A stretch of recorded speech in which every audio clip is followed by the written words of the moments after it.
সম্মানিত দিনী ভাই বোন, রাসূল সাল্লাল্লাহু আলাইহি সাল্লামের পদ্ধতি চূড়ান্ত। এক সাই শস্য দিতে হবে, শস্যই দিতে হবে। মানুষ মূল্য দিলে গুনাহগার হবে। সারা পৃথিবীর মানুষ যদি টাকার ফেতরা দেয়, সারা পৃথিবীর মানুষের কারো ফেতরা আদায় হবে না। এটাই চূড়ান্ত। সারা দুনিয়া যে দিচ্ছে, সারা দুনিয়া দেখ না, আরো কেউ দেখ না। যদি টাকা দিয়ে ফেতরা দেওয়া প্রমাণ করতে হয়, আবার মুহাম্মদ সাল্লাল্লাহু আলাইহি সাল্লামকে আসতে হবে। সকল পুরুষ নারী, দাস দাসী, ছোট বড় সবার উপরে যাকাতুল ফিতর ফরজ করেছেন। ভিক্ষুককেও যাকাতুল ফিতরা দিতে হবে। আব্দুল্লাহ ইবনে উমর রাদিয়াল্লাহু তাআলা আনহু বলেন, ফারাজা রাসূলুল্লাহ সাল্লাল্লাহু আলাইহি সাল্লাম যাকাতাল ফিতরে সাআন মিন তামারিন আও সাআন মিন সাইরিন, এক সা খেজুর অথবা এক সা গম ফরজ করেছেন ফেতরার জাকাত, জাকাতুল ফিতর, ফেতরার জাকাত। আলাল আবদে অল হুররে, দাস দাসীর ওপরে, স্বাধীন মানুষের উপরে। দাস দাসীর ওপরে, স্বাধীন পুরুষ নারীর উপরে। আলা যাকারে অল উনসা, স্বাধীন পুরুষ স্বাধীন নারীর ওপরে। অসাগিরে ওয়াল কাবিরে, ছোটর উপরে বড়র উপরে। মিনাল মুসলিমিনা, যারা মুসলিম। যার কারণেই বিদ্বানগণ বলতে চেয়েছেন যে ছোট মানে কত ছোট?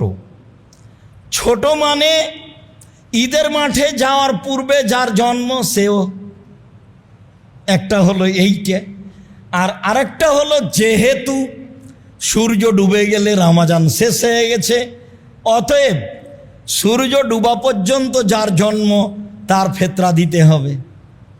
এক সা 2.5 কেজি, এক সা 2.5 কেজি। ইরাকের হিসাবে 3.25 কেজির ভাগে অর্ধেকের মূল্য থেকে বিরত থাকতে হবে। সময়ের গতিতে বলছি ইনশাআল্লাহ। সম্মানিত দিনী ভাই বোন, অত্র বুখারী মুসলিমের হাদিসে রাসূল সাল্লাল্লাহু আলাইহি সাল্লাম সকল পুরুষ নারী, দাস দাসী, ছোট বড় সবার উপরে যাকাতুল ফিতর ফরজ করেছেন। ভিক্ষুককেও যাকাতুল ফিতরা দিতে হবে। যে ভিক্ষা চাই তাকেও দিতে হবে। আর কারণ এটাই, আব্দুল্লাহ ইবনে আব্বাস রাদিয়াল্লাহু তাআলা আনহু বলেন, ফারাজা রাসূলুল্লাহ সাল্লাল্লাহু আলাইহি ওয়াসাল্লাম যাকাতাল ফিতরে তোহরান লিসিয়ামে মিনাল লাগবি ওয়ার রাফাসে। সিয়ামটাকে অশ্লীল কথা ও কর্ম, অপছন্দ কথা ও কর্ম থেকে পবিত্র করার জন্য। মানুষ হিসাবে কিছু যদি ঘটে থাকে তো ফেতরা দিয়ে আল্লাহ ওটা পার করে দিবেন, সেই জন্য। অত্তমাতাল্লিল মাসাকিন, আর ফকির মিসকিনের খাদ্যের জন্য। তো আমিও বাঁচলাম, ফকির মিসকিনও বাঁচল। আমারও সুবিধা হলো যে এ দিয়ে আমার সিয়ামটা পবিত্র হয়ে গেল, আর ফকির মিসকিনেরও সুবিধা হলো, এ দিয়ে তার একটা রুজির ব্যবস্থা হলো। এই কথা রাসূল সাল্লাল্লাহু আলাইহি সাল্লাম বলেন। আবু সাঈদ খুদরি রাদিয়াল্লাহু তাআলা আনহু বলেন, ফারাজা রাসূলুল্লাহ সাল্লাল্লাহু আলাইহি সাল্লাম যাকাতাল ফিতরে, আল্লাহর নবী ফেতরা ফরজ করেছেন। সান মিন তামিন, এক সা খাদ্য। আও সান মিন তামরিন, এক সা খেজুর। আও সান মিন শাইরিন, এক সা জব গম। আও সান মিন আকেতিন, এক সা পনির। আও সান মিন জাবিবিন, এক সা কিশমিশ। প্রথম শব্দটা আছে খাদ্য। এখন কেউ যদি মনে করে যে আমি 2.5 কেজি সেমাই কিনে দিব, দিলে ভুল হবে তা নয়, দিতে পারে। তো সমাজের ফকির মিসকিনের যেটাতে উপকার হবে সেটাই দিবে, এটাই মূলত ভালো। তবে যেহেতু খাদ্যের কথা এসেছে, কাজেই ও যা খায় সেটাই দিবে, এটাই ঠিক। যেহেতু খাদ্যের কথা এসেছে, কাজে এখানে নতুনভাবে যেন টাকা না ঢুকতে পারে, চলেন। টাকা যে চলবে না কিয়ামত পর্যন্ত তার জাজল্য প্রমাণ। আবু সাইদ খুদরি এই পর্যন্ত বলার পরে বলেন, ফালাম নাজাল নুখরিজহু, এইভাবে ফেতরা দিয়ে আসি, দীর্ঘদিন থেকে দিয়ে আসছি, রাসূলের যুগ থেকে একসা করে এগুলো দিয়ে আসছি। ফাকাদেমা মুআবিয়াতু মিনাস শাম হাজ্জানাও মুতামিরান, একদা সিরিয়া থেকে মুআবিয়া আসলো হজের উদ্দেশ্যে অথবা উমরার উদ্দেশ্যে। তখন মুআবিয়া সিরিয়ার দায়িত্বশীল, অর্ধ পৃথিবীর খলিফা, কুশাগর বুদ্ধিজীবী রাজনীতিবিদ ওমর বুঝছিলেন মুআবিয়ার বুদ্ধির অভাব নেই, মুআবিয়ার নেতৃত্ব দেওয়ার অভাব নেই। মুআবিয়া সুযোগ্য, সুদক্ষ, সুপণ্ডিত এবং চৌকুশ নেতা, কাজেই তাকে একটা বিশাল ভূখণ্ডের মালিক না করলে আসলেই তাকে পরিস্থিতি অনুযায়ী ঠেকিয়ে রাখা কঠিন। সুচিন্তিত মানুষ, বিশাল এলাকার তাকে মালিক করে রাখলেন, তা হলো সিরিয়া। একদা সিরিয়া থেকে আসলেন মুআবিয়া, ফাকাল্লামান নাস আলাল মিম্বারে, এসে তিনি মিম্বারের উপরে উঠে মানুষের সামনে বক্তব্য দিলেন। ফাকানান ফিমাকানান নাসা, সেদিন তিনি বক্তব্যে যা বলেছিলেন তাতে তিনি বলেছিলেন যে ইন্নি আরা, আমি মনে করি, তিনি বলছেন ইন্নি আরা, আমি মনে করি যে আন্না মুদ্দাইনে মিন সামারাই শাম, সিরিয়ার 2 মুদ অর্ধ সা গম, তা দিল সান মিন তামারিন, মদিনার 1 সা খেজুরের সমান আমি মনে করি। এই কথা মুআবিয়া রাদিয়াল্লাহু তাআলা মিম্বারের উপরে ঘোষণা দিলেন। যেহেতু সিরিয়ার গমের দাম বেশি আর মদিনার খেজুরের দাম কম, তাহলে দাম অনুপাতে করলেন, এই কথাটা আবার মনে রাখতে হবে শেষে গিয়ে। আমি মনে করি, ইন্নি আরা, আমি মনে করি যে সিরিয়ার 2 মুদ অর্ধ সা গম মদিনার 1 সা খেজুরের সমান। ফা খাজা নাসবে জালেকা, মানুষ তখন বলল আচ্ছা ঠিক আছে, খুব ভালো কথা, তাহলে আমরা গম দিলে অর্ধেক দিব, অর্ধ সা দিব। মানুষ এটা গ্রহণ করে নিল।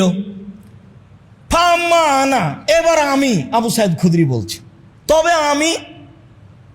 তবে আমি ফালা আজালা উখরেজহু কামাকুন্ত আখরেজহু ফি আহাদি নবী সাল্লাল্লাহু আলাইহি ওয়াসাল্লাম আবাদান, আমি রাসূলের যুগে 1 সা বের করতাম, সর্বদা বের করব, মাইস্ত যতদিন বেঁচে থাকবো।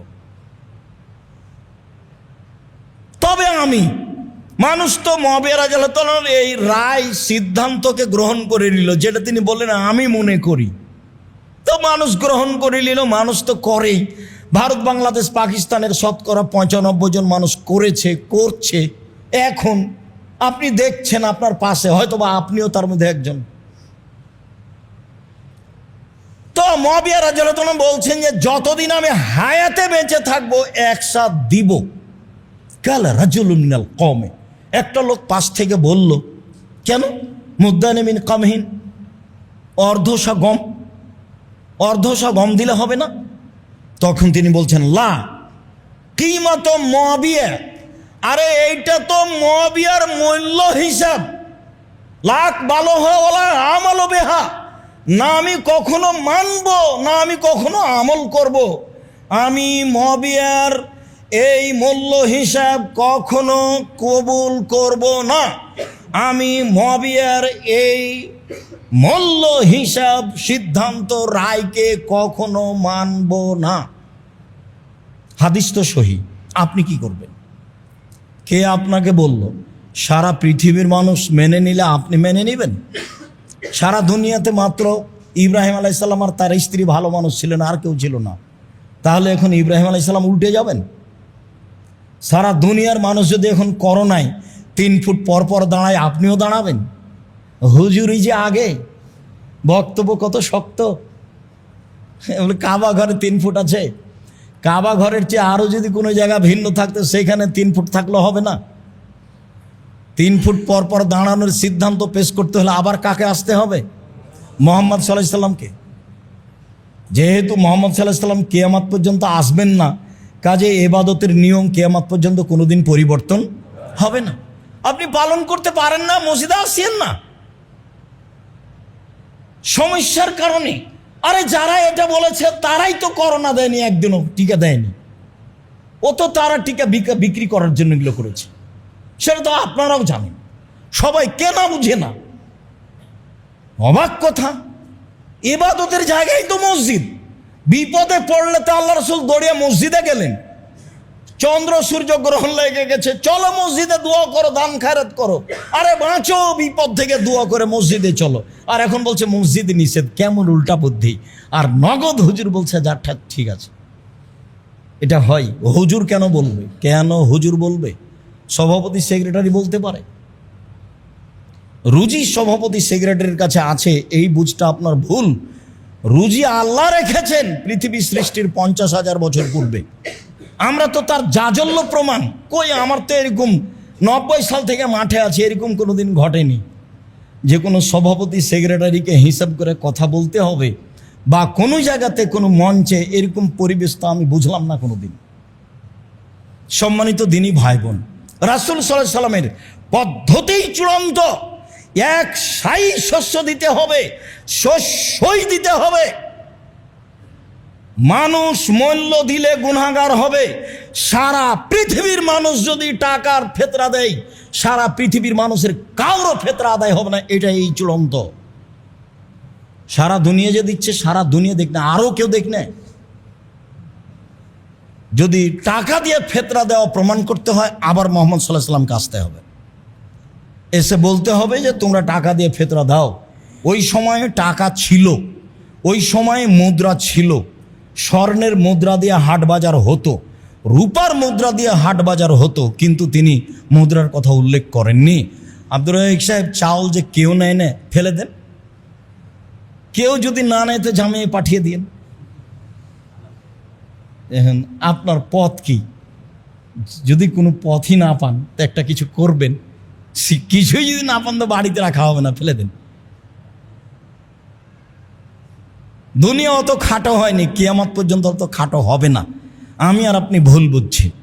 সম্মানিত দিনী ভাই বোন, ফেতরা সম্পর্কে আমরা একটা চূড়ান্ত পর্যায়ে গিয়ে বলতে চাচ্ছি যে ফেতরা শস্য দিয়েই দিতে হবে, খাদ্যমূলক গুরুত্বপূর্ণ জিনিস দিতে হবে, তা চাউল হয় উত্তম হবে। পরিমাণ 2.5 কেজি, 3.25 সের। আগে থেকে যে হিসাব ছিল সেটাই ঠিক আছে। কখন দিতে হবে? ও আমারা বেহা আন্তুয়াদ্দা খরুজিন না সেলাল মুসাল্লা কাবলা খরুজিন না সেলাল মুসাল্লা।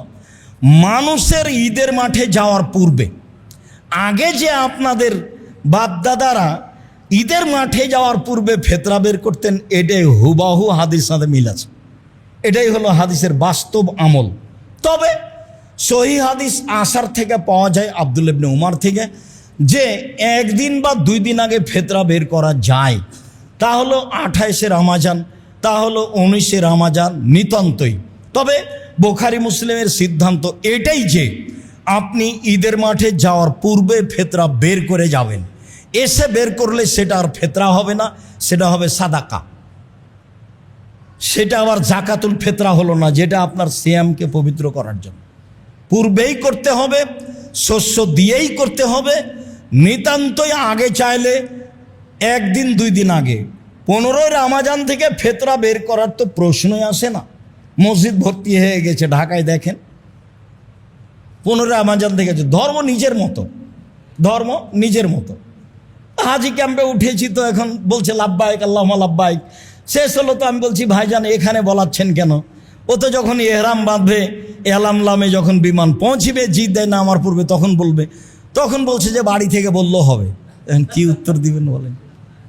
তো ধর্ম তো তাদের নিজের ব্যাপার। আল্লাহ রাসূল বললেন এলামলামে, ভারত, বাংলাদেশ, পাকিস্তান, এমানবাসীদের জন্য, আর উনি বলছেন বাড়ি থেকে। তাহলে করার কি আছে? তাহলে প্রথম রমজান থেকে ফেতরা বের করতে পারবে, তাহলে যেদিন ইচ্ছে সেদিনই করবে।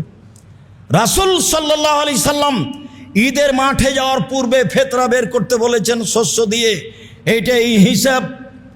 সেই দিন সূর্য ডুবা পর্যন্ত যেসব ছেলে মেয়ে জন্ম নিবে তার ফেতরা দিতে হবে, ভিক্ষুককেও ফেতরা দিতে হবে, এ কথাই ঠিক। বন্টন ঈদের মাঠে যাওয়ার আগে যদি সহজ হয় করেন, যদি পরে সহজ হয় করেন, বন্টন পরিস্থিতি অনুযায়ী করবেন, এটাই ঠিক।